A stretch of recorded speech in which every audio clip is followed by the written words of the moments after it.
Welcome, ladies and gentlemen, to the first best of 5 in the Anarchy Analysis series. Today we're going to be breaking down the lock-in tournament final between Team Liquid and Cloud9, and this would be considered the biggest matchup this year for us as a channel, and I honestly feel that we've got to give it that sort of level of intensity. Now, normally, I usually say this during the first champion select. I'll say it now because it makes it easier. Only going to cover a champion once as to why they're being picked / banned. If they come up in multiple games, obviously, you can kind of see the strength that these champions have. And yeah, that's why they're coming into multiple games. Now, without further ado, let us get into our first champion select of this series. First game kicks off with Team Liquid on blue, C9 on red, and let's jump into these bans straight away. And there's a lot to discuss here with bans, as there's a lot of adaptation out of these two teams when it comes to how they ban. And I'm not going to talk about picks per se straight up, I'm going to talk about how the ban phase works here. And in a sense, C9 are offering Team Liquid a trade of powerful junglers. They do not ban the OTP ban setup that Red side has gone towards, which is the Pantheon, the Taliyah, and the Olaf. And instead they're offering a trade. They ban out the Pantheon and then get 2 target bans for themselves, which is a nice adaptation, except for the fact that Team Liquid spots this. They ban out the Olaf, giving them essentially free access to one of these OP junglers. And in my opinion, C9 could have in theory dropped the Pantheon ban as well and been like, okay, Team Liquid, you want us to ban out one of these big pick junglers. Well, there's 3 on the table. If we don't ban any, or we ban one of them, that means that we get a choice of one of the others. In a sense, that is the central trade they wanted to go for. But in a sense, Team Liquid noticed this. They drop one of their target bans to ban out one of the big OP junglers, and instead they pick up for themselves a top tier jungle pick. That is a huge adaptation to the draft, and it's something that's very noticeable. And the actual target bans that we see removed is the Lulu, which I'm not too fond of as a ban. I guess Vulcan or Fudge could play it. I guess they're trying to throw down the gauntlet to Fudge to try and go for a carry top lane matchup and not something supporty, so that he's actually forced to lane against Alphari and cannot just like soak up the loss that you get from picking a support top laner normally, and instead kind of forced to engage. That's essentially what Team Liquid are saying. And the Lilia ban is just removing an AP jungler again off of the available ones for C9 here. As for the C9 bans, they go very target heavy. They remove the Renekton, not allowing probably one of the strongest top laners in the meta to go into Alphari's hands, and they remove the Rel. And Rel to me makes a bit of sense because it's one of these picks that Core JJ has been grinding constantly during the season this year, and he's been performing incredibly well when he gets his picks, so not allowing it through is a big thing for C9 to do. And honestly, this pick ban phase, I would say, favors Team Liquid quite heavily with the jungle outcome. But when it comes to first picks for C9, there's actually quite a few big ones still left and available to them. First round of picks for either side here, and we kick it off with Team Liquid locking in a jungle pick. And I did say during the bans, the OTP bans, or the one trick pony bans as I like to call it, basically one of them was left up and available, immediate lock-in. Taliyah, bam, into the jungle. That is a Santorin special for this year. It's got a lot of damage, a high single target DPS, and also on top of that, a lot of roam. And junglers with a lot of ability to roam around the map is huge. She's very good at sectioning off team fights and being just an absolute menace. And with the Olaf banned out, realistically there's nothing that can avoid that seismic shove that she has, and that's going to be a big thing to note. As we look at the first round of picks to C9 here, Camille and TF. And to me, Camille is very strong. It's kind of setting up for a combination with something else.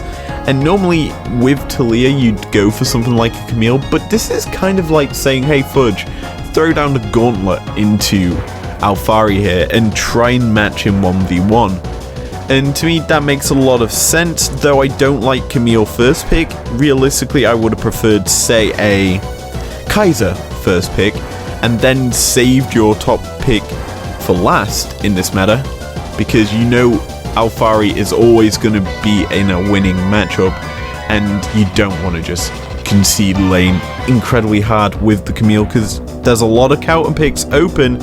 And yes, there is the TF lock-in for C9. That's a big steal in my opinion, because he can just threaten the map same way Talia can. And point and click stuns are very OP in this meta, so having that is just very powerful, and that's why TF is a huge steal in my opinion. But Camille don't like it being picked first, because it gets immediately counter-picked by Team Liquid. Jax thrown into the top lane against Camille. Why is this a counter pick? Well, Counter-Strike baby! Just spin that staff of power around his head, makes him able to dodge all auto attacks. Did you know that Camille's Q counts as an auto attack? Oh wow, that's basically all of Camille's damage negated. What's that? Jax has abilities to chase down Camille as well with the Q? Oh, and he has an empowered damage spell? Oh, this is a very unfair matchup for the Camille, and as such, I love this pickup of the Jax. And realistically, it is Alfari's lane kingdom up in top lane that's going to be very hard to deal with if you are Fudge. And what's more, we see the flexible pick go into the Team Liquid lineup as TL get the Galio. It matches TF's ultimate in terms of going between lanes, but it is less active, it's more reactive as an ultimate instead of the active ult that Destiny provides. The hero's entrance is more protect than engage with in this sense, because you technically can be very active with it with the Talia going in behind with the Weaver's Wall, but that's about it. There's no real active with this ultimate, it's just defensive, and this provides a lot of safety to these laners who I feel the Camille in TF are going to be possibly looking to make plays on the top half of the map onto Alfari to try and even out that top lane matchup that was people considered to be unfavored for Fudge. And as such, having the Galio be able to respond to these sorts of plays is a huge thing, and what's more, it can be even played in the bot lane as a support pick against the whatever bot lane C9 go for. Now we end out our first round of picks with the Udyr pickup for Blabber, and to me this is a pick that's rose in meta in my opinion. It's not something that's too strong in my opinion. I'm not a big fan of the Udyr, but it provides a lot of CC with the spare slapping. It also provides damage, and what's more, he can be very quick with that Chemtech Purifier. He's just going to be zooming across the map with that turbo, and that is why many people like him, because he just becomes super speedy boy and can just be very, very effective at shutting down lanes and clearing the jungle incredibly fast. Obviously, Phoenix Stance got a buff recently to do more damage to creeps, and as such, it's why he's seen a bit more in the meta right now, and that's something that is okay, I guess. I'm not a big Udyr fan, as I've said, but he's still able to kind of match the Talia's clear rate. Second ban phase kicks off with bans towards the bot lane, basically, and we see Samira, Senna, Alistar, Thresh fired out of a cannon and out of this draft, as essentially both laners do not want to be with these picks. Thresh removes the combination with Aphelios, so that's why you don't see Aphelios banned out instead of the Senna and the Samira. Senna has been kind of climbing back into the meta with the Kraken Slayer and the attack speed build that we're seeing with Rageblade coming for Senna. It provides a lot of crit damage, and that is a huge reason why people are liking Senna a lot more right now, because the damage is just out of the roof with her kit. As for Samira, it's a sort of pick that Tactical goes towards when it's up and available. He looks for level 1s all the time on this, let's be honest. It's the Core JJ and Tactical special, where they usually pair it with a Rel, but Leona works all the same, and that's why it has to be respected and removed out of the board. Alistar, makes sense to ban it. It's an engage heavy champion that Vulcan would love to be using. But in theory, there is still technically the Rakan, which is something he has used before this year as the engage option, but Alistar works as a bit more of a bulkier, heavy hard engage. Well, let's round out our draft in style. Kai'Sa, first pickup for C9. Obviously, I would have preferred this in slot numero uno for C9 in terms of their draft, but this draft, in my opinion, just is a dive comp for C9. You got Erdir looking to go in behind, just slap everything, stun him in place. TF does the same with his point and click gold cards, coming in behind with the Destiny. Killer Instinct on Kai'Sa. Boom, into the backline, boom, damage down. Carry versus carry is very favourable for Kai'Sa because of her damage just is quadrupled, in my opinion, in terms of the rest of the carries left on the table. And as such, I like this sort of comp for C9 in that sense, though it is heavily countered by how Team Liquid have drafted. And why do I feel that? Well, the Xayah gets locked in. What's that? Kai'Sa's jumping into the backline to execute the Xayah, who's pumping out damage. Press R, Featherstorm, boom, untargetable. Good night, Kai'Sa, as the rest of the Team Liquid members just jump on top of her, execute her off, and good night to the carry and the team fight for C9. Yeah, this team comp is coming well on for Team Liquid here, as that gets locked in, and pairing it with a Leona, yeah, that Kai'Sa who wants to be jumping into the backline probably won't get to do much if Leona gets on top of her with that Xerath Blade, and then the Shield of Daybreak as well, and Solar Flare. Just chuck all the CC on top of her. She is not getting to play this game, and that is basically why I feel that Team Liquid won draft. They've just won draft from pick 1, honestly. And last pickup for C9 is the Set, going into the bot lane against the Leona.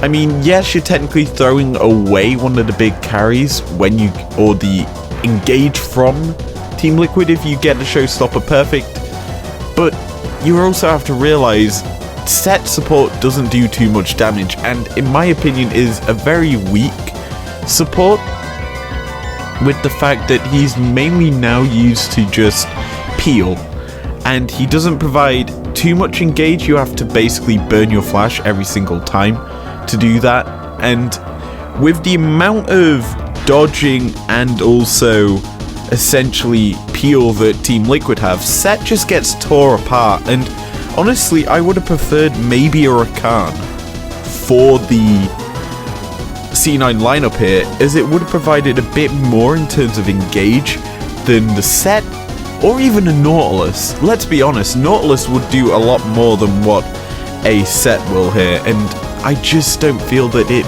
fits the mold of what C9 want to do, because they want to dive the backline. Yes, using the Showstopper on an enemy champion for C9 gets the Set into the backline, but it doesn't provide any real peel. He just is a nuisance that you can avoid mostly and then focus the carries, and that, in my opinion, is a weak sort of option for C9 to basically go towards and round out their draft. Anyway, that's the two drafts looked into and broken down. Let us get into our first game's teamfight breakdown.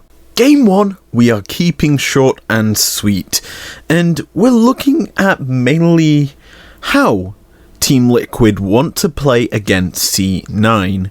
We jump into the game around 6 minutes and 5 seconds, and we focus in on the top lane. Top in this series has been touted as C9's weak point, and Alphari is their Bibble. As Fudge uses his Q1 and his sweeping strike, it gives Alphari the opportunity to turn it around, using his leaping strike plus the counter strike to negate the second active of Camille's Q. He essentially locks her down and does massive amounts of damage. Now, once the stun is over and done with, TF tries to use his Destiny to try and turn around his top play, as Camille, instead of playing safe going back, misses the hook shot on the wall, and on the second directive towards Alphari, who just sidesteps it, forcing Fudge into a sticky situation and falls back on the turret. Now, you may be wondering, what has happened to TF? Why didn't Perks make it up to the top lane with the Destiny? Well, in a sense, Santorin's Talia dissuades it. He just chases him back far and far back into the C9 jungle and doesn't allow him to go up to the top lane. This is huge because this makes this an uneven man advantage, and the Destiny was wasted. And from there, it becomes very easy for the Talia plus Galio and then the Jax to dive in on top of the Camille and pick up an easy kill and make this top lane matchup hell for Fudge.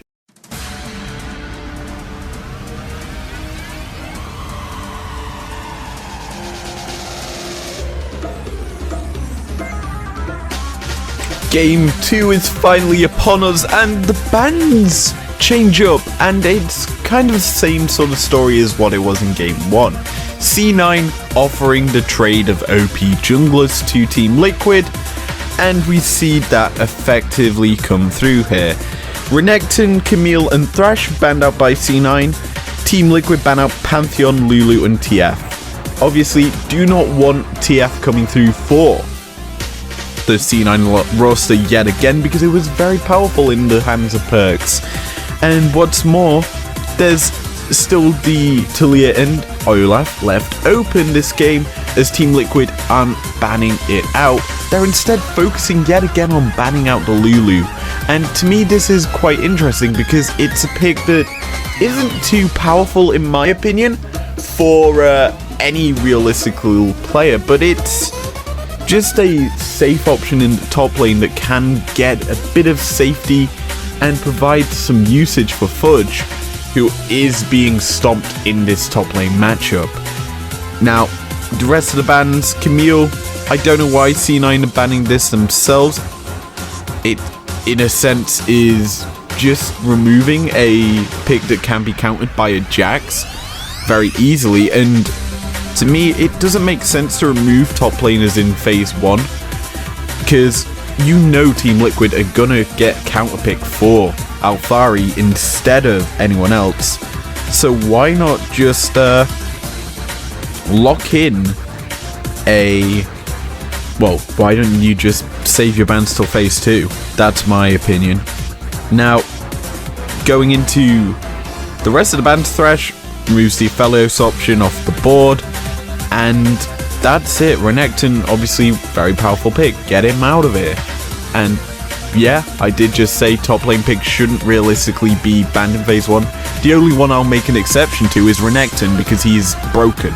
First round of picks now, and yet again, top tier jungler locked in first. Olaf getting picked up for C9 here, and this is actually huge in my opinion because he is the better of the two left open in my opinion, because he counters the other very heavily, and as such I like C9 going for this instead of the Talia, and it does technically leave it open for Team Liquid whether or not they want to go for it, but Olaf is a lot of damage, just runs straight at your backline for free, and will just run you down constantly. That's all he does. It's a lot of damage, it's a lot of power, and something that needs to be respected if you're Team Liquid.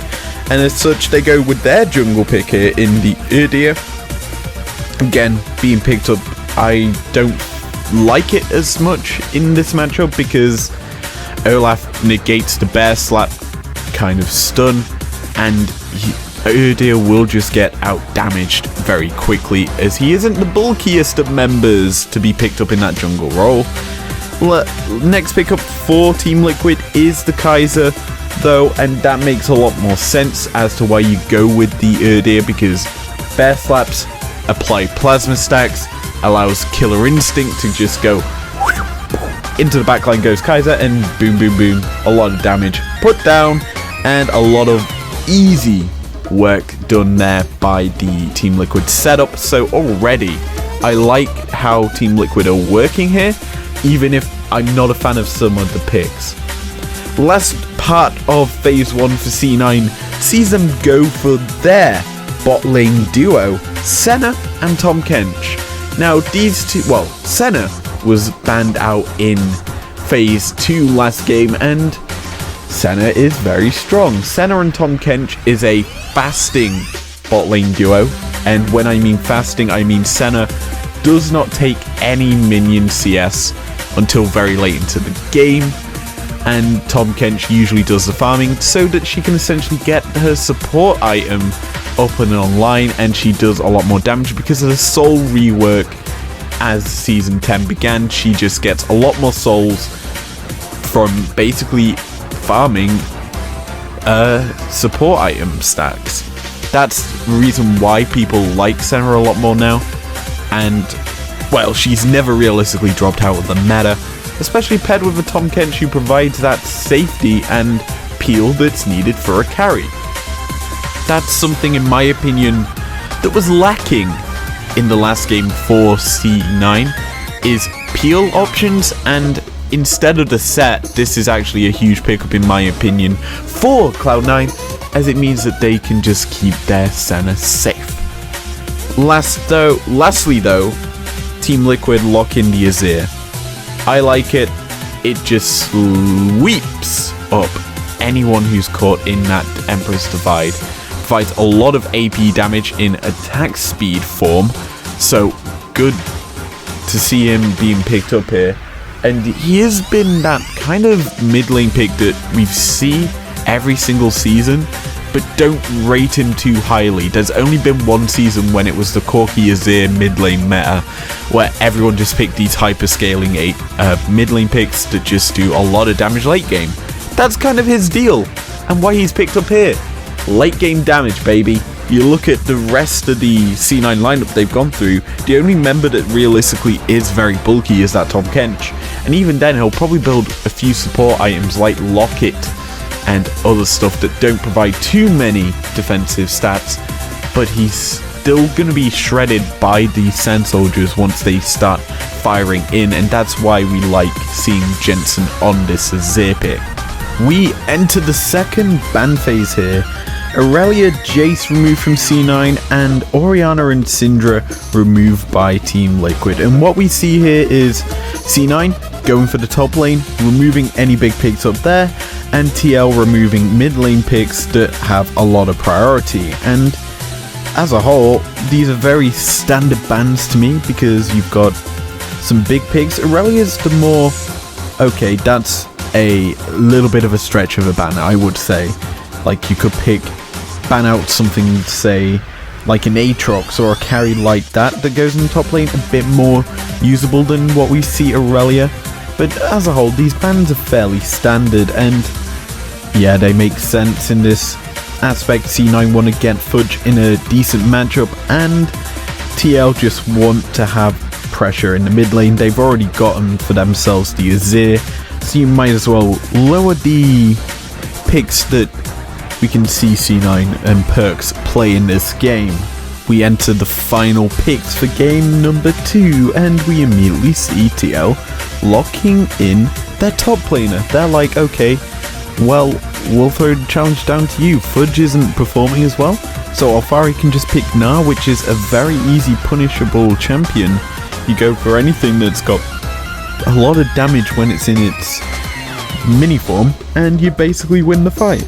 That's essentially how you beat Na, and it does provide a lot of team fighting prowess, which is something that you need to know, and as a whole, I would honestly say it's a big pick for Team Liquid here, as it's mainly going to be rounding out the Kaiser and Erdir dive comp, because you can just get in the backline, shove them all into a wall, and do a lot of damage that way.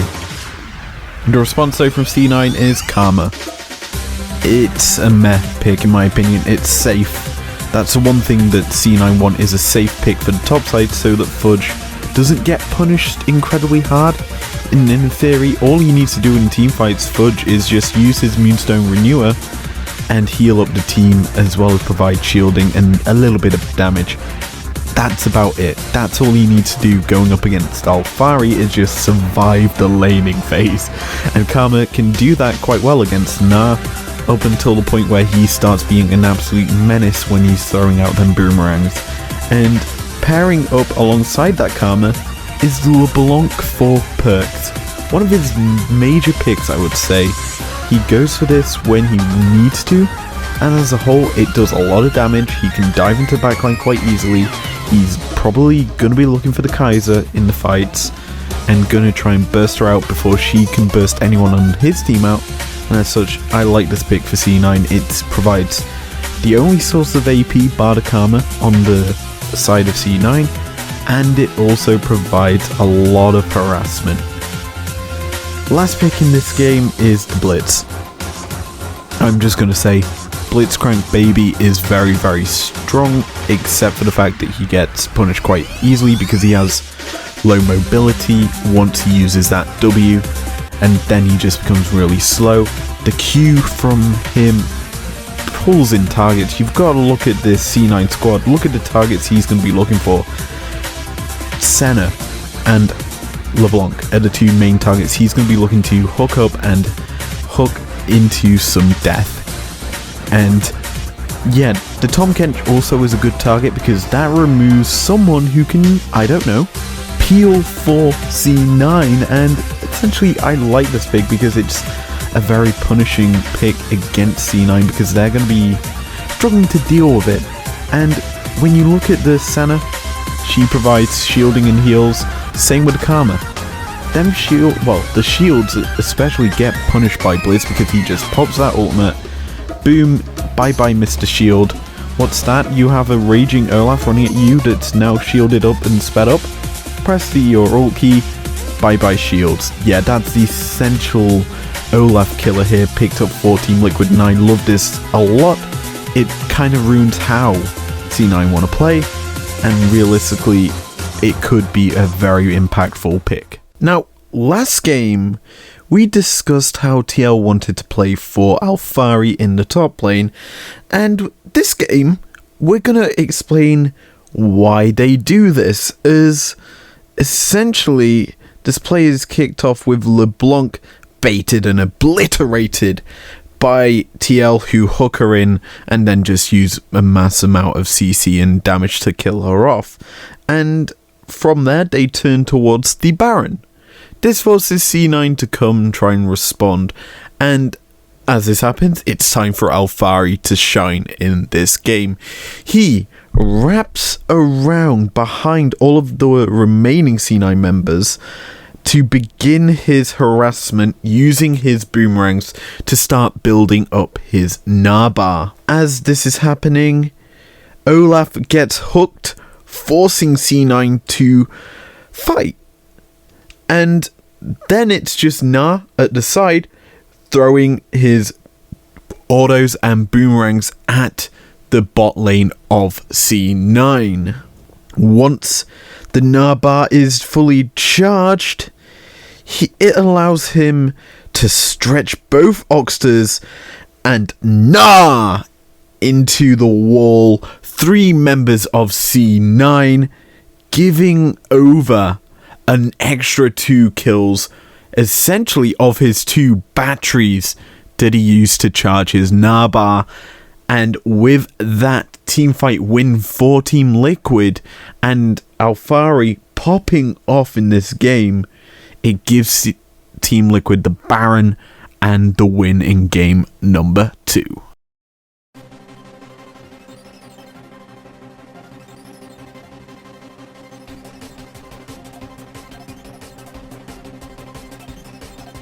It is do or die time for C9 as they take to the rift on blue side yet again for this best of 5. Game 3 is very interesting as the bans come thick and fast. Udyr is removed, Renekton and Camille also removed by C9. TL removed the Pantheon, the Lulu and the Seraphine, and this is more adaptation. The Lulu and Camille and Renekton and Panth, all bans we've seen before. Udyr being banned out here means that we still have the option of the OP junglers coming through for one of these teams, i.e. C9 who will first pick one, but it does leave open some other options as the Udyr that we've seen TL go towards when it is an Olaf matchup is no longer available, and that is a big change up from C9. It means that there's a bit more agency on the map. However, I do believe TL realize this because they've given themselves other options as the Thresh has been allowed through the pick ban, and they're possibly going to look to go first pick Thresh and then secure themselves the Aphelios as their second pick and have a very powerful bot lane that's quite hard to deal with. Now, Seraphine ban, I'm not a big fan of. Obviously, Sarah is one of my favorite champions. Obviously, I'm not going to diss her for anything. But Seraphine as a pick is realistically, it's a enchantress in the bot lane that does a lot. She's very harassing and a big lane bully. So I get that's why they're banning her. But as a whole, she isn't the strongest in comparison to other bot lane picks if they were to remove some of them. Well, Buckaroos, we entered the first round of picks and yet again Olaf immediately locked in for C9 as it's just that strong of a pick for them, and it'll provide a lot of harassment down, especially going up against that Thresh whose CC that's going to be used against the Olaf is kind of negated as a whole and realistically will be very, very strong at destroying that pick. Locked in alongside that Thresh is a Graves. This guy looking to scale up for the late game and provide some harassment. That's why you tend to see him locked in. He's a bit more damage heavy than some of the other jungle picks that we've seen so far for Team Liquid, but obviously with the Olaf locked in, you can't realistically go for the Talia, because that seismic shove will not do anything once he pops that Ragnarok. Lastly, for C9's first picks, Senna Tom Kench bot lane locked in. Very safe, lots of repositioning tools, and gonna be very hard for TL to deal with. The only good thing is they do have the Thresh Hook in order to try and dissuade the Senna from stepping forward without her protective Tom Kench. Last pickup in this phase is the Aphelios. The kind of combination champion to the Thresh gets put in here. Makes sense to go with him, has a lot of damage, and versus a Senna, I honestly feel it's a bit of an even matchup right now. Both champs are sort of this A tier ADC where S tier consists of the likes of Kaiser as the main one, and then you fall down to pretty much every other pick. But Aphelios works very well, very strong and very high in damage. Obviously you do rely on having that Thresh though for you to be able to perform very well. Second ban phase now, and this is actually very interesting. A lot of picks that we've seen so far during this matchup have been banned out here in this second phase. TF removed from the board, something that both teams have gone towards when it's up and available, and surprisingly it wasn't first round locked in. Alongside that ban is the Azir, which is a pick Jensen went to last game, which he won on. Obviously a very big pick for Team Liquid with the amount of harass late game it provides. Last bans though from either side. TL removed the Karma. They want to get Fudge into a dirty matchup, and that is why we see it banned out. He cannot be that safe just support for team fighting later on. He has to, in a sense, duel it out with Alphari, which is kind of the want of Team Liquid. And on top of that ban, a final mid lane ban comes through for C9 as they remove the Orianna. So a lot of Jensen's control mages that he is known for not going to be allowed into this game, and realistically this is probably the better or the best draft so far coming out of C9 this tournament. And realistically, I don't know how they're going to properly end out this draft. Obviously they need a mid laner and a top laner, of which there's not too many strong options left and available for you to decide. There's the Syndra, which is obviously probably going to be first picked by TL, and we'll have a look-see at that in a second. Last round of picks for either side, and yes, I hinted towards it in the ban phase. Syndra locked in for Team Liquid, probably the best readily available mid laner left up for either side. Syndra provides a lot of harassment, a lot of execute potential and stuns in her kit. Granted, she is going up against an Olaf who will probably just run straight at her as she's doing that, but that's fine. He's not going to be able to kill her immediately because she can use that Scour Week once Ragnarok wears off, push him away, and hope she can get to safety, avoiding all them undertones. The response though for C9 is something I'm not a big fan of, honestly, as Zoe gets locked in, who's very hard countered by Aphelios and Thresh, because Thresh waits for the portal forward, throws the hook, lands on Zoe. Zoe is probably going to be pulled and killed. That's realistically the issue with Zoe into this matchup, is if a Thresh hook lands, she's dead. And we're probably going to see whenever the Zoe portals forward, she gets punished heavily, because that is a very telegraphable move, and one of which teams love to capitalize on. Paired alongside that Zoe though is something that adds a bit of AP tankiness to the team of C9. Full hard engage for Fudge here as he gets his hands on the Malphite. And Malph as a whole is tanky, very bulky, and he'll be going up probably against an AD or AP. AP tops aren't that strong right now. I can't think of any other than, say, a Vlad, Kayle partially, that could come in the top lane. But it's probably going to be an AD top, and Malphite gets a lot of passive shielding, so it will be surviving a lot of the attack damage. And he also is very good at engaging with that unstoppable force, just yeets himself into the fight. And with the Aphelios, if he can land that when Thresh hasn't got his lantern in a good enough position, or can just land it per se onto either carry on Team Liquid, it's more than likely going to result in a kill for C9, and that is why I like this paired with the Zoe. Zoe will be looking to puddle jump forward with a paddle star and burst someone down. So what's better than to have someone that can stun up some targets and throw them into the air than a Malphite and a Zoe combined just burst people out very easily. That's why I like this combination for C9. Even if their last pickup for Team Liquid is a GP who will be trying to bully lane against this Malphite, and should be able to early.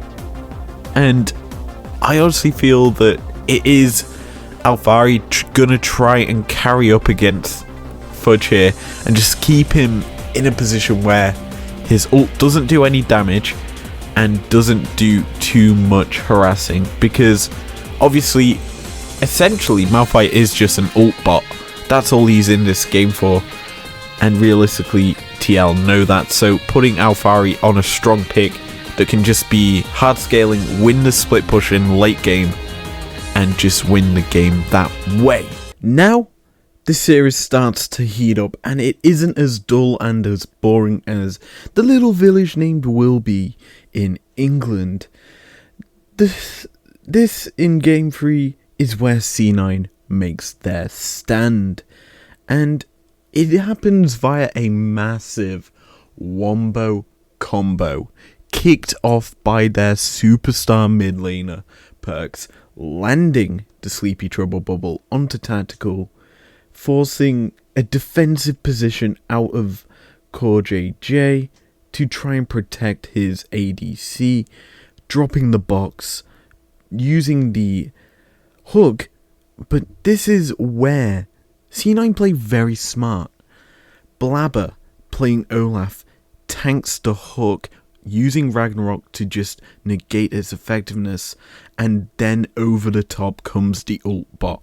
Malphite uses his unstoppable force, goes straight through the box's wall, and just goes immediately knocking both members of the Team Liquid bot lane up in the air, allowing the Dawning Shadow from Senna to just...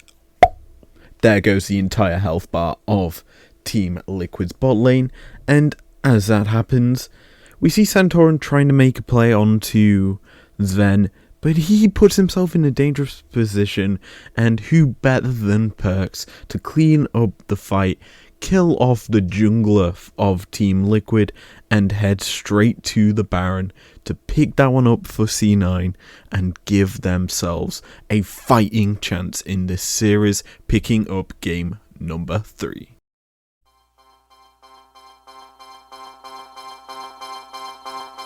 So, game number 4 is upon us, and we see TL returning to the blue side since game number 1, and C9 on the red side. And to me, this is actually the most interesting draft, because we see basically these two teams return to game number 1 sort of setup.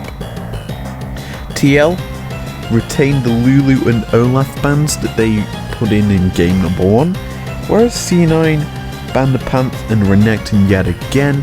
The only changes in this first round of bans is Senna finally being removed off the board, something that we saw Sven popping off on in the last matchup, and realistically carrying C9 through to a very big win.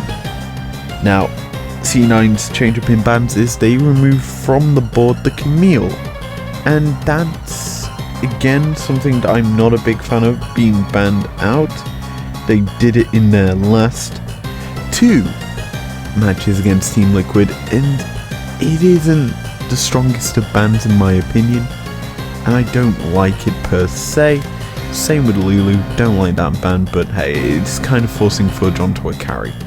Anyway, bans done, let's get into our first round of picks. So, we get kind of a return to game number 1's pick bans as Talia, yet again, when she's up and available and she's not going to be running into an Olaf, first pick for Team Liquid.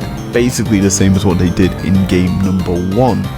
However, it is met by a similar response to how C9 went in game number 1, Twisted Fate, Locked In, as well as the change up, the first change up, and it's the priority change on the Kaiser.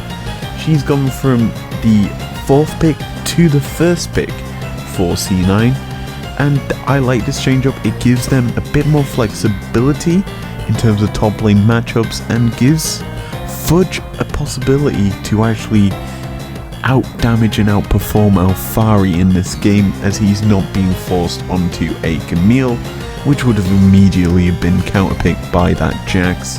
So this is a nice switch up for C9.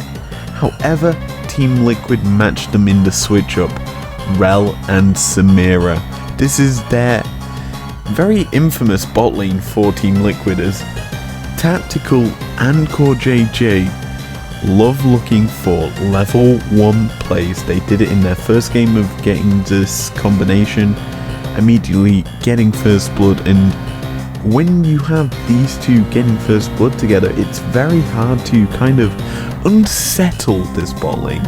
They can play very safe, they've got a lot of engage, and realistically versus Kaiser early levels will favour the Samira up until about level 6, where it becomes a bit more Kaiser favoured because Samira's ultimate is very hard to activate, whereas Kaiser's is quite good at dealing with the 2v2 matchup if they need to, and then getting into late game team fights, it becomes a lot easier for Samira to activate her ult, meaning that she can do a bit more there in terms of damage. Last pickup in this phase, we see the Udyr picked up for C9, and I like this. Obviously, it is probably the next best jungle that's up and available. The speedy boy with many stances on life will probably do quite well into Taliyah. The only thing he's got to avoid with the speed that he gets is that seismic shove. If he's managing to do that, he's probably jumping on top of that Taliyah and killing her quite quickly, as people would notice, because that is the sort of thing that she provides, what he provides, is a lot of quick, easy stuns that can be followed up on with a lot of damage from that Phoenix stance. And as such, I love this pickup for C9 to end out their first round of picks. Bans wise, honestly, that does leave supports open for Team Liquid to ban out, and also mid laners. Both sides haven't picked up top laners either. Actually no, C9 have their mid, what am I on about? Basically top laners and supports are probably going to be the bans in this next ban phase. Well, ladies and gentlemen, as we say, mid lane bans come through from C9 and Team Liquid remove the supports. This is very interesting, as basically all of the hard engaged supports, bar say or Rakan, have been removed here by Team Liquid. The Alistar and the Nautilus get thrown into the bin. Does technically mean there is the Thresh, and Aphelios Thresh bot lane is still readily available, and we don't see that come through. But that would be a bot lane duo that you would go towards. Thresh hasn't been touched at all, I do feel, in this series, and that's probably because there's a bit of no comfort, I would say, for Sven on Aphelios. Even though he probably has performed very well on that pick whenever he gets it, I just don't think that they feel comfortable whipping it out in this lock-in final. Now, the bans from C9, Ori and Azir, basically it's the same bans that they did last time that Jensen did not lock in that Azir in the first round of picks, so there is that. And obviously, as we look at the available picks, obviously that Aphelios Thresh bot lane is a huge thing that I would have honestly expected to have been locked in if it was available, but obviously Kaiser was the lock-in first for C9, and whether or not they pair it up with something aggressive like a Thresh, it's only time will tell as we go into our last round of picks. So we enter our final round of picks in game number 4, and the first thing locked in is Leona. And if you watch the ready check for the 5th of February's LEC, there was a segment on Rel and how she works into Leona essentially, and Leona gets kind of hardball countered by Rel in terms of the fact that the resistance that she gains through her abilities and passives, removing them stats off of the opponent. And when you're Leona who has a lot of resistance, when they get chunked off you, this Rel is very, very powerful into her, and as such the CC that Leona provides isn't too effective if she cannot get it off in time, because she gets so many stats reduced on her that it's very easy for this Samira who will be jumping about to kill her. Now, this is a reason why you'd pick Leona into Samira, is because you can just follow her as she dashes around and fights with that Zareth blade. That's realistically the only reason you would go for her, is because you have a high amount of CC that can make sure the Samira does not get to do much in team fights. And that is kind of, I guess, the reason why it's locked in. The response though from Team Liquid is the Gnar for Alphari. Go very safe blind pickable top here, because you know that they've saved counter pick top. Go for something that's safe. Obviously Renekton isn't on the board, so there isn't realistically that sort of counter pick. Camille's not there either.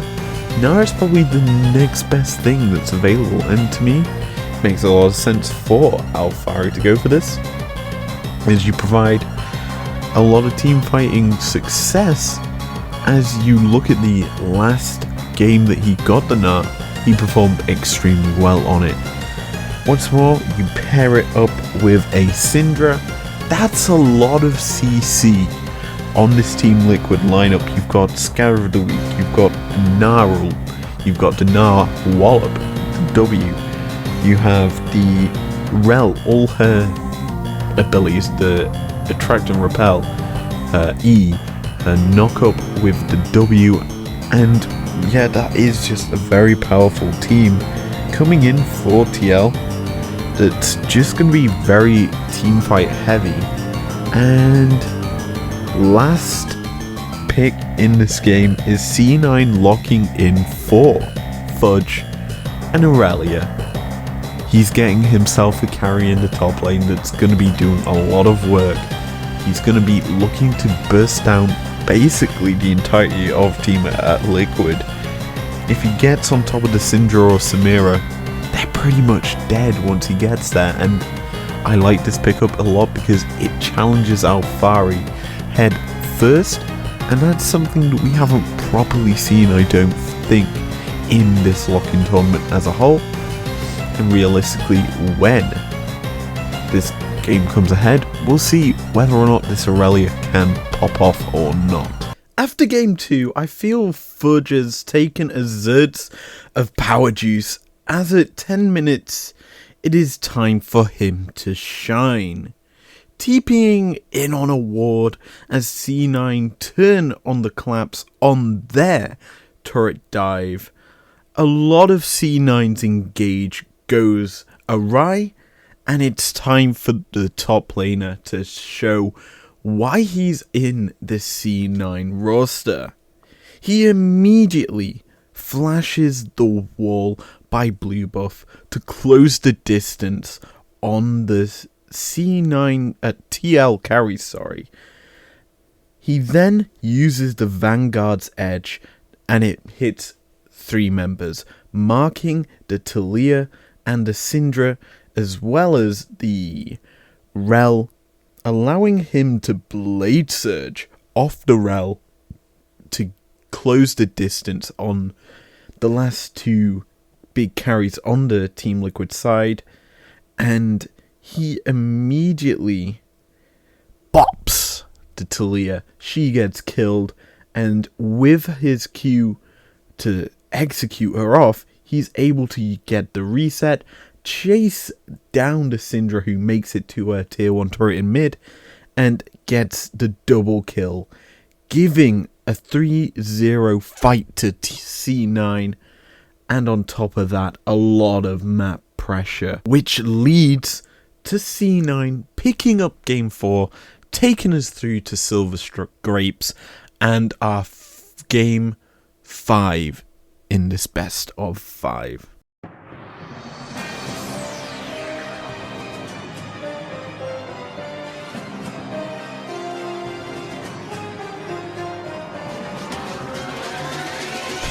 We are finally here. The 5th game in our best of 5 team fight breakdown. TL returned to the blue side, C9 on red, and the bans stay pretty much the same as they were in the last game. To recap, Lulu, Senna, Olaf removed by Team Liquid, C9 removed Panth, Renekton, Camille. They're fine to take this trade. C9ers, they've just won with this exact same ban phase. Will we see any changes in picks here? Time will tell as we load into the picks. Well, ladies and gentlemen, the picks do change.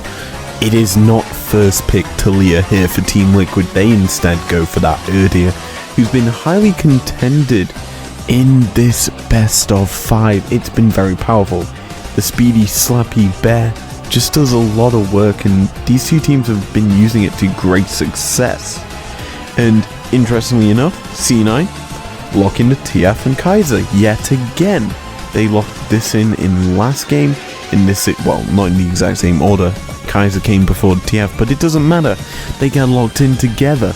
They're saying, we're throwing down a challenge. You've took away our jungler in the Udyr that we've been using, but we don't care. We'll still get our top tier mid laner and top tier ADC online, and we will just ignore you and basically play around how the Udyr likes to play. Now Team Liquid are like, okay, well, we'll just lock in the exact same thing. Our mid laner, our ADC is the second and third pick for Team Liquid. It's a big change up because Jensen's been target banned quite heavily during the second ban phase by C9, getting him onto an uncomfortable matchup so that Perks can dominate his lane. And realistically, this is a nice change up as Samira and Azir locked in for Team Liquid. Picks that we've seen them play already during these best of 5s, so nothing unsurprising there in terms of what's been locked in. Obviously, the Azir is going to be wanting to pressurize that TF and not allow him to get out of lane and make plays, which is quite easy for an Azir who can just kill minions a lot quicker than most people expect him to with them Sand Soldiers.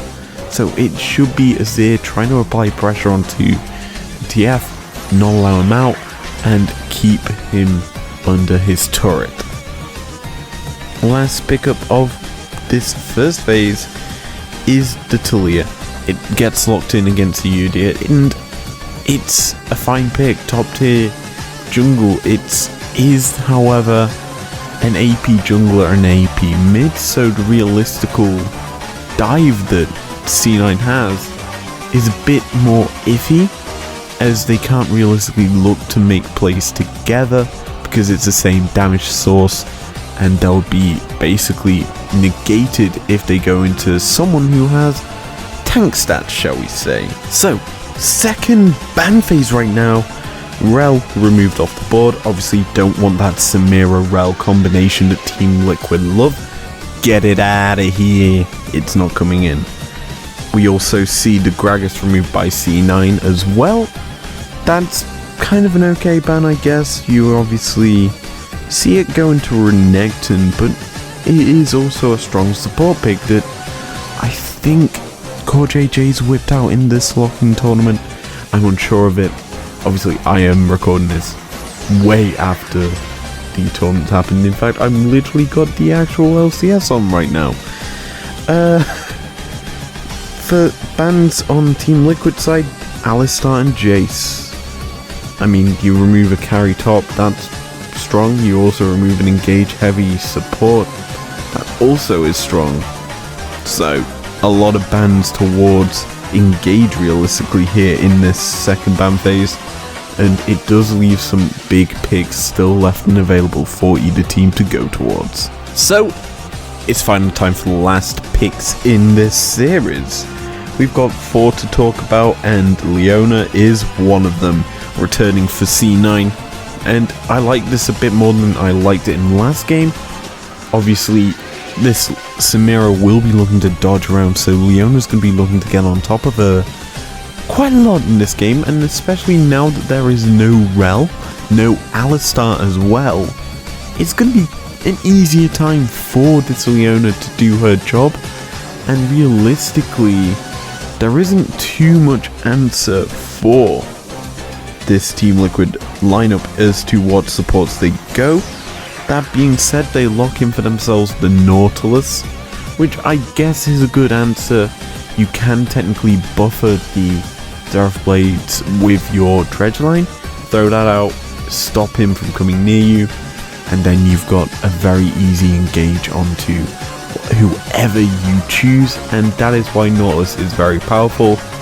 And as such, as a pick, it is going to be very good into this Leona. Pairing alongside it is the last pick for Team Liquid is there, and it's their top laner, GP. Safe, solid top lane pick that has a global ult that can threaten the map. And honestly, Alphari on his GP is one of his things that he's known for. He loves his carry tops. This is throwing down the challenge to Fudge, essentially, to pick something that's a carry, maybe something we just saw him play, I don't know, like the Aurelia. And yeah, he goes for it. Aurelia locked in, loaded, and fired at this top lane matchup.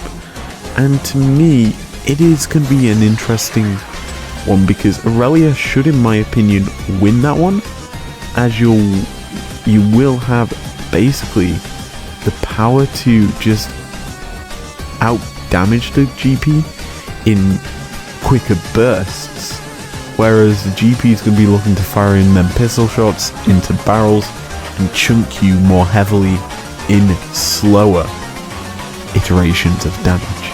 But anyway, the drafts are done for the last time in this series. Let's jump into game number 5. Game 5, we're not looking at a direct teamfight breakdown. We're instead looking at this series as a whole. And to me, I feel this was a very massively explosive series, as I've put a lot of emphasis on that top lane, and quite rightly so. It was the talking point for pretty much everyone coming into this series. Basically the differential between top laners. Alphari, considered to be the best top laner in NA right now, and was definitely the best top laner in Europe last year, picking up that LEC All-Pro spot. And he's kind of showing his success that he had winning matchups pretty much everywhere.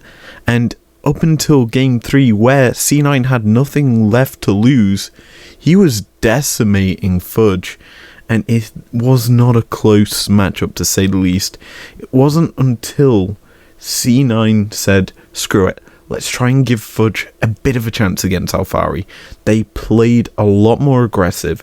They turned the game basically around from there, just going Hail Mary plays while being smart with their plays, getting themselves back into this series. And game 4, massive showing for Fudge. It basically nullified a lot of the critics' opinions of him, and he showed up massively in that game, allowing C9 to carry through and get to this game 5, where their performance just wasn't enough. TL knew they were on do or die situation as well. They decide to step it up, and step it up hard, basically demolishing C9, giving them a very big win over probably one of the closest rivals they're going to have this year, other than, I'd say, 100 Thieves or Evil Geniuses for that top spot. And as I say, this is an absolute barn burner of a series that we've broken down, and honestly, I feel that we should probably end it here. Kudos to both teams giving it their all and trying to win this mega trophy, 100 grand for charity. That's huge as well. And that's going to end this first best of 5 of 2021. If you enjoyed it, leave a like down below. It's put me behind in a lot of videos, so be sure to like, subscribe, and I will see you guys next time. Well, we will be taking a trip to the LEC and G2 versus Fnatic. Peace out.